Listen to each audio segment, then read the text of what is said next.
নাম যারা পূজা উদযাপন পরিষদ না মহান জেলা উদ্যোগে আসন্ন সহযোগ পূজা সুন্দর সুষ্ঠুভাবে সফল করার লক্ষ্যে মহাপ্রভু সভার সভাপতি জেলা সভাপতি বিশ্বের সাংবাদিক শঙ্কর কুমার শাহ আজকের অনুষ্ঠানে প্রধান আকর্ষণ প্রধান অতিথি। আপনারা অনেকে বলেন ৮,০০০ কৃতি সন্তান, আমি প্রথমে বললাম ৮,০০০ কৃতি সন্তান, কিন্তু উনি ছিলেন নাম কৃতি সন্তান সাবেক প্রধানমন্ত্রী বেগম খালেদা জিয়ার অত্যন্ত বিশ্বস্ত, আমাদের রাজ্যের ভারপ্রাপ্ত চেয়ারম্যান জনতা তারেক রহমান অত্যন্ত বিশ্বস্ত, বাংলাদেশ জাতীয় কেন্দ্রীয় নির্বাহী কমিটির বিপ্লবী সাংগঠনিক সম্পাদক, কারা নির্যাতিত নেতা নজরুল ইসলাম আজাদ, মঞ্চে উপস্থিত নাম মহানগর বিএনপি সংগ্রামী আহ্বায়ক, কারা নির্যাতিত নেতা অ্যাডভোকেট সাজ্জাদ হোসেন খান, মঞ্চে উপস্থিত বাংলাদেশ জামাত ইসলামী কেন্দ্রীয় কমিটির সদস্য মাওলানা মাইনুদ্দিন আহমেদ, মঞ্চে উপস্থিত বিশ্ব শিল্পপতি সুরেশ কুমার শাহ, প্রবীণ কুমার শাহ, ফরিদুল শাহ এবং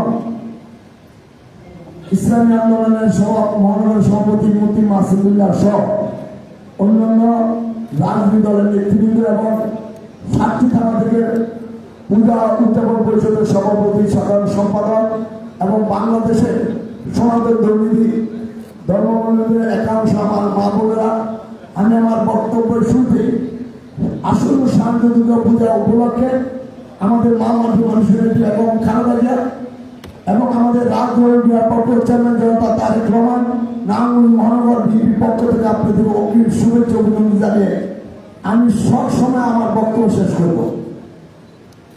আমরা কি হিন্দু মুসলমান হিসাবে বিশ্বের কাছে পরিচিত না বাংলাদেশ হিসাবে পরিচিত? অতএব অতীতে কি হয়েছে সকল জ্ঞানী মুছে আগামীতে আমাদের পরিচয় হবে আমরা সবাই বাংলাদেশ। আমরা ধর্ম দিয়ে কোনো পরিচয় পেতে চাই না, যার যার ধর্ম শেষে পালন করবে, সেখানে কোনো বাধা বিঘ্নি সৃষ্টি করা হবে না। আর আপনাদের প্রতি অনুরোধ, আপনার কোনো রাজনৈতিক দলের হাতিয়ার হবেন না, কোন দেশের রাজনৈতিক হাতিয়ার হবেন না। আমরা বাংলাদেশ, আজকে যদি পাকিস্তানের সাথে যুদ্ধ ৭১ লেগেছে, আমরা কি সবাই মিলে যুদ্ধ করি নাই? এখন যদি ভারতের সাথে যুদ্ধ, আমরা কি বসে থাকবো? আমরা সবাই মিলে যুদ্ধ করবো। অতএব কোন রাজনৈতিক দল হাতিয়ার হবেন না। আপনারা প্রমাণ করে দিবেন আগামী দিনে যে আপনার রাজনৈতিক দলের কোন হাতিয়ার না।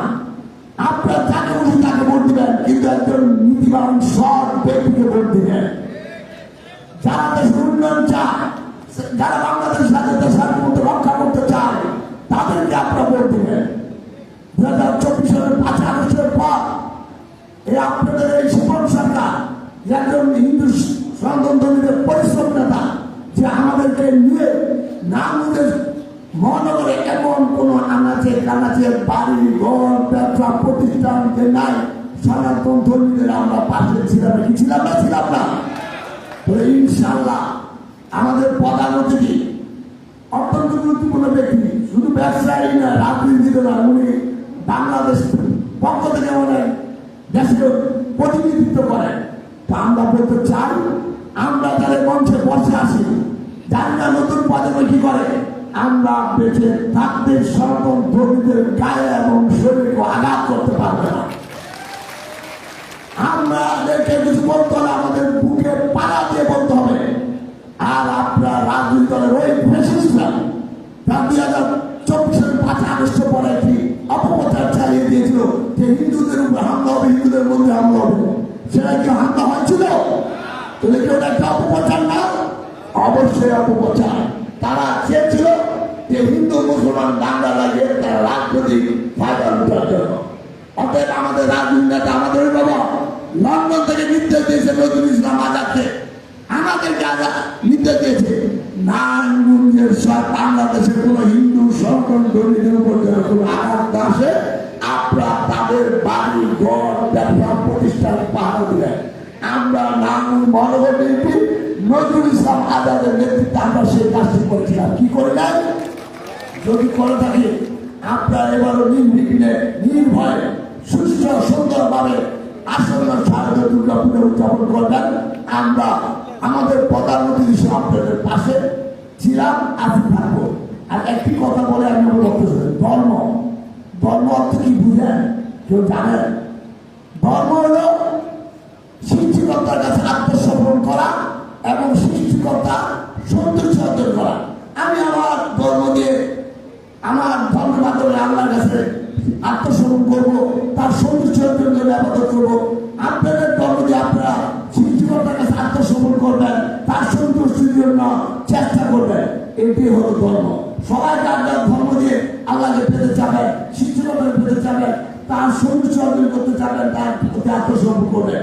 ধর্ম মানে এটা না হিন্দু মুসলমানকে মেরে ফেলবে, মুসলমান হিন্দুকে মেরে ফেলবে, বৌদ্ধকে মেরে ফেলবে, খ্রিস্টকে মেরে ফেলবে। এটা কি ধর্ম? ধর্ম কখনো আঘাতে বিশ্বাস করে না। ধর্ম কখনো এক জীব আরেক জীবকে হত্যা করবে এটা বিশ্বাস করে না। অবশেষে প্রধানমন্ত্রীর অত্যন্ত গুরুত্বপূর্ণ কাজ আছে, উনি ঢাকা রাজনীতি একটি অনুষ্ঠানে চলে যাবেন, শুনে দিকে কথা বলবো। আমার নেতা স্বাধীনতা ঘোষক শহীদ জিয়াউর রহমান বাংলাদেশ স্বাধীনতা ঘোষণা করেছিলেন। হিন্দু মুসলমান খ্রিস্টান বৌদ্ধ সবাই একসাথে বসবাস করবে, একটি অসাম্প্রদায়িক রাষ্ট্র গঠন করার জন্য উনি সেদিন স্বাধীনতা ঘোষণা দিয়েছিলেন। আমার নেত্রী বেগম খালেদা জিয়া উনি ঘোষণা দিয়েছিলেন বাংলাদেশকে একটা অসাম্প্রদায়িক দেশ হিসাবে বিশ্বের কাছে পরিচিত করাবে। বর্তমানে আমাদের প্রজন্মের নেতা আমাদের তারা এক প্রমাণ চাচ্ছেন বাংলাদেশ একটি অসাম্প্রদায়িক রাষ্ট্র হিসাবে বিশ্বের কাছে পরিচিত করবে। এখানে ধর্ম কোনো প্রাধান্য দেওয়া হবে না। অতএব আপনার নির্ভয় আগামীতে আপনাদের দুর্গা পূজা যথাযথভাবে পালন করবেন। আমাদের নেতা তারেক রহমান, আমাদের বেগম খালেদা জিয়া, আজকের প্রধানমন্ত্রী জনতা আর যদি সমাজা আমাদের মহানগর বিএনপি আপনাদের খান, জামাত দাদা মালান মাইনুদ্দিন সহ ইসলামী আন্দোলন মুক্তি মাসুম বিল্লাহ সহ আমরা আপনাদের পাশে থাকবো। এর প্রতিশ্রুতিতে আপনারা আজকে আমাদের ধৈর্য সহকারে বক্তব্য শুনছেন, তার জন্য আপনাদের প্রতি কৃতজ্ঞতা ধন্যবাদ জানিয়ে আপনাদের